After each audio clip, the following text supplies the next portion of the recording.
Dominica's Prime Minister says police were informed of a plan by opposition forces to seize power. And in sport, Leeward Islands Hurricanes trounced Windward Islands Volcanoes in a dramatic Group A game of the Regional Super 50. I'm Dawn Paris, and this is the Caribbean in 10 for Thursday, February 9th. I'll be back with the details in just a moment.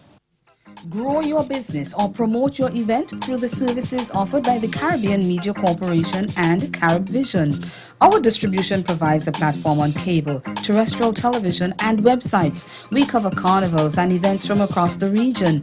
We can bring your event live and alive to the world. For music makers, program producers, businesses, we can expand your reach to in excess of 2 million households daily. Our other services include news updates to enhance your media products, studio space for program and development. We can facilitate the launch of new products and services and training. Contact us and we will help you unleash your creative ability, develop products and services, and provide the medium to watch them grow. Contact Loretta Skeet at cmccaribbean.com or call her 1-246-467-1044 or 1-246-253-3889. Call and book your carnival or event today.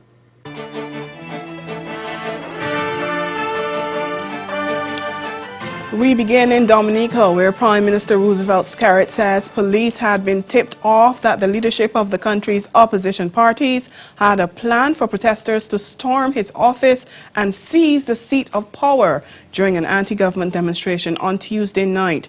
In an address to the nation that was aired on radio and television last night, Skerrit said the demonstrators who'd been calling for his and his cabinet's resignations were being pushed by the militant, irresponsible behavior of the leadership of the main opposition United Workers' Party and the Dominica Freedom Party.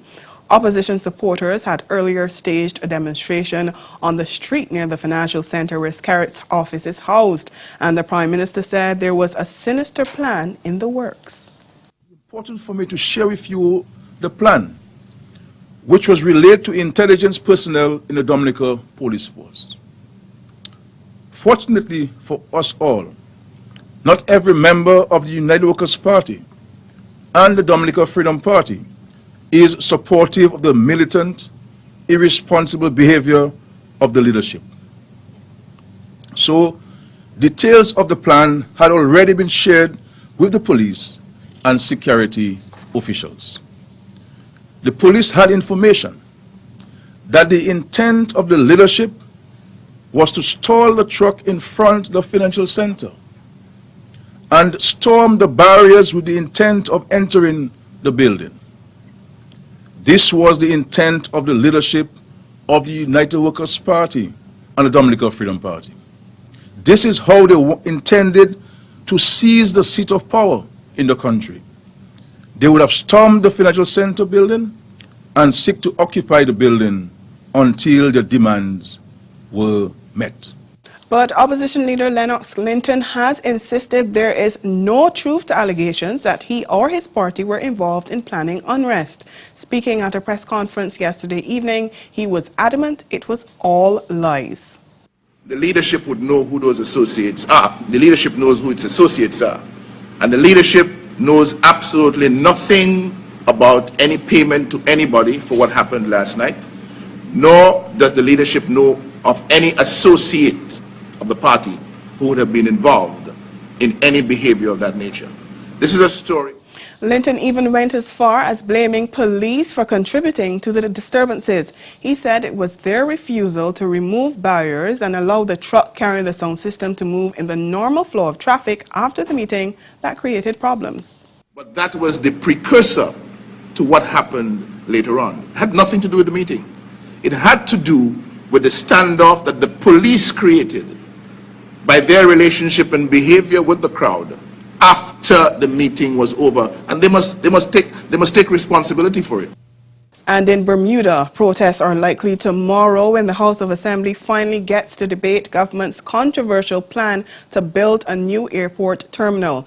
But opposition leader David Burt has urged demonstrators not to break the law. He's told them to assemble in a peaceful fashion. Last December, protesters prevented MPs from entering the House of Assembly to debate the airport plan, and police in riot gear used pepper spray to disperse the crowd. And the Bermuda Police Service says it will send officers to manage anticipated protests outside of the House tomorrow. Barriers will be put in place on Parliament Street to allow traffic in one lane and protesters in the other. The Caribbean Public Health Agency, CARPHA, says tackling childhood obesity will be an uphill task, but Executive Director Dr. James Hospitalis last night told the start of a regional meeting to address the issue that the agency is not daunted. His statements come amid growing concerns that up to 30% of the Caribbean's children are either overweight or obese. No country in the world has turned around an obesity epidemic. You can find countries that have done something in tobacco, hypertension, traffic injury. No country in the world has turned around an obesity epidemic at national level. But we in the Caribbean, in the process of cooperation and health over the last 20, 30 years, have faced major challenges and been first in the world to do certain things, such as the elimination of measles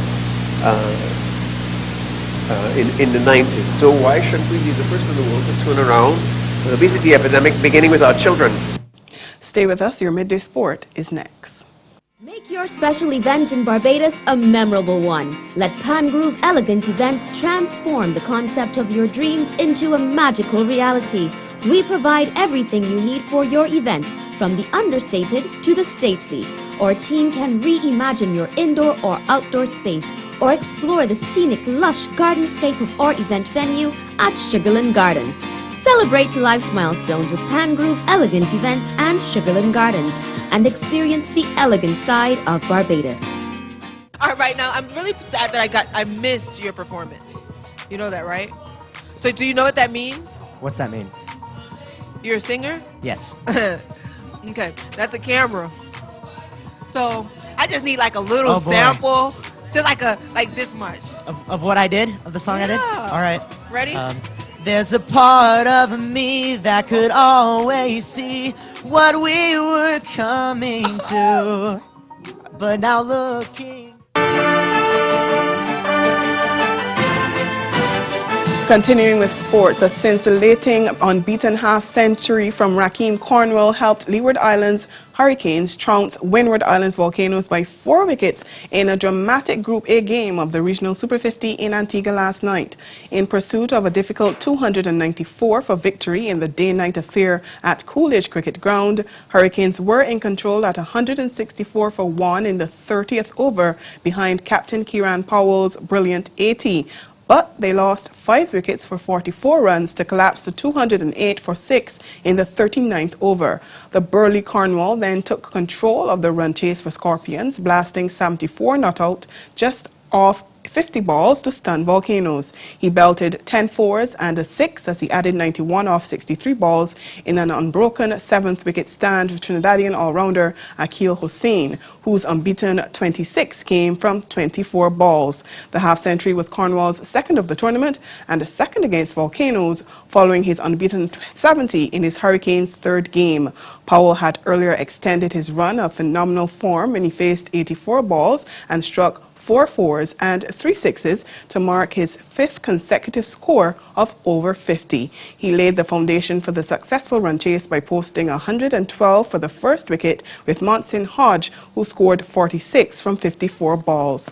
Then he added a further 52 for the second wicket with Jermaine Otto, who struck 2 fours and 2 sixes to reach 47. And that's Caribbean in 10. Join us again at 6:30 this evening for Caribbean Newsline. Good afternoon.